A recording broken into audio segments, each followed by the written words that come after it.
And we're now joined by Emily Pine, winner of the Newcomer of the Year category.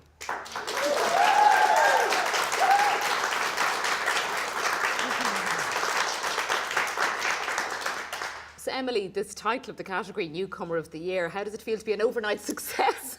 I highly recommend it. Yes, at this stage of your life. Yeah, it's been a really intense year. I didn't expect to write Notes to Self, a book about my life. It kind of happened to me, and then I spent a year and a half writing it, and then about a month before it was published, I said to Tramp Press, "Ooh, I'm a bit nervous about putting this out in the world. Maybe we could publish it just really quietly so no one will notice." And I think it's fair to say they did not do that. People noticed the book, and it's just been incredible since then. People have been so enthusiastic about Notes to Self, but then readers have been so kind and so generous to me as well. And so many people have got in touch and told me their stories and talked about the book, and yeah, it's been extraordinary. I think reading the book, for me, it shocked me. You know, it angered me. I felt very cross on your behalf at times. You made me laugh, obviously. But it was a very visceral experience as a reader. It's a collection of essays from different parts of your life, but it's so unflinching that at times I felt protective of you. And I thought, does she know what she's writing here? Because this is searing. Talk me through a little bit what it was like for you to write all this material, all these stories about your life, your family, your troubles with your dad, you know, all that very painful territory. Yeah, again, I didn't really anticipate it before. I think if I had thought more about it, I might have been a little bit more nervous about it or circumspect, but actually I tend to plunge into things, you know, and just do them. My dad was sick in 2013. He went into liver failure, and he'd been an alcoholic all my life, and so I kind of have been expecting it for a long time, but then when it actually happens, you realise, oh, I don't have the skills to deal with this, and then you just have to get them somehow. You're like, where are the adults to take over? I kept waiting for somebody to come and tell me what to do, and then I realised I was the person in the room who had to tell other people what to do. And so that was a really intense year. The happy ending is that he's still alive and he's not drinking, which again is a transformation I didn't think I would see. But the fact that we kind of knew him, I mean, I knew of Richard Pine. He was this really lauded academic. He was the voice you went to when you want to talk about Yeats, or, you know, very serious voices. Then to find out this other truth about him was it added a complexity to it. Yeah, I think people didn't know. He kind of. I remember reading the Irish Times article and thinking, have I missed something here? Well, he was a highly functioning alcoholic, and we have a lot of people in this country who are highly functioning alcoholics and other kinds of addictions. And I think there's a cultural silence around it, and which is odd. Emily, you talk about being age 10, being abandoned with your 5-year-old sister, making your way home, having to put yourselves to bed. I mean, this is very kind of potent. Yeah, it was really strange.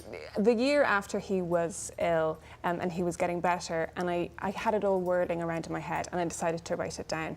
And in writing down the story of 2013 when he got sick, I ended up writing the story of my childhood as well. And so it just kind of grew. You kind of think, okay, well, and this is the amazing thing about working with Tramp Press. They're incredible women, Lisa Cohen and Sarah Davis-Goff. They saw the potential for this book, and they said, would you like to write a book? And I said, well, what would I write about? And they said, anything you like. Now, that is permission on a massive scale, you know. Well, okay. since you ask. Yeah, exactly. And I was getting the bus home, 16, and I just wrote down like a list of 5 other things, and they became the 5 other essays. And I'd just come out of 4 years of trying to have children with my partner, 4 years of real difficulty and pain. And part of writing about it was about acknowledging the pain, yes, and the darkness and the difficult things. But part of it is also trying to find a different kind of narrative. Like, what other stories can we tell about ourselves? There is the darkness, but there's also light, and we need both of those things. You know, so it's a book. I'm glad that it made you laugh, because I don't want to just make people cry. And I can imagine you don't. But I mean, I was an aunt for a long time before I became a mom, and I loved that you talked about the power of the love between an aunt and a nephew. The bit where you talk about your nephew waving, I absolutely got that, and we don't read that. I've never read that before. So I just think you really hit on incredible truths that really struck me as a reader. Oh, thank you. I'm delighted to hear that, because I say when I was writing it, I thought no one is going to read this book. Like, seriously, nobody. And I kept saying to Tramp constantly, no one is going to read this book. And they said, you worry about the writing, Emily, we'll worry about the publishing. And they were totally right. And trusting them with my story was the best thing I did. And God, I love being an aunt. Isn't it brilliant? You know, and I don't think it's celebrated enough, it's actually. It's not. It's fantastic. And I was watching him the other day, and he said to me, you take him on Thursdays? Yeah, this was a Saturday, and we... You did an extra day, you're a really good aunt. I think I might have substituted actually. I think Swapped. I think I owe my sister a few days, definitely. But we were at this cafe and he just looks up from his sausages because, of course, being the aunt, you can feed him the unhealthy food. Yeah, that's the fun part. And he just goes, "I like you," and I was like, "Oh, I like you." And you hadn't too. even won an award at that stage. Yeah, he was voting for me. It's fine.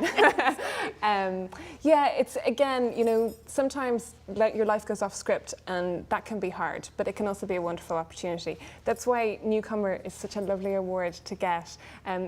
As someone in their 40s, this feels like a different path, a different trajectory, and it's so exciting to be doing that and to get recognition, not just the award, but readers, you know, who are kind of sharing their solidarity. Finally, then, it seems to me that when we look back at your relationship with your dad and your sister, who comes across so well in it, and your mum, but then who we presume is Ronan, who you've dedicated the book to, and how beautiful that relationship is between the two of you. I mean, is it fundamentally an exploration of love? Is that what the book actually is? Oh, I love that you say that. Yeah, it really is for me. And love, because love is the foundation of our humanity. And that's what we share. And also kind of self-love, learning to acknowledge yourself and be able to love yourself. And to think that the things that we think that isolate us and that we're ashamed of and embarrassed of, we don't even admit to ourselves, are actually the things that connect us to everybody around us. And I thought that admitting to them and talking about them publicly would be this kind of act of vulnerability. But actually sharing that vulnerability becomes a kind of power. So it's been fantastic. Well, we are thrilled in this room that you won this award tonight. And in the year that we're all having here, and the amount of strong, beautiful women we've had in this room tonight, it's great to have another strong, independent voice telling us how it is. Emily Pine, huge congratulations. Thank you.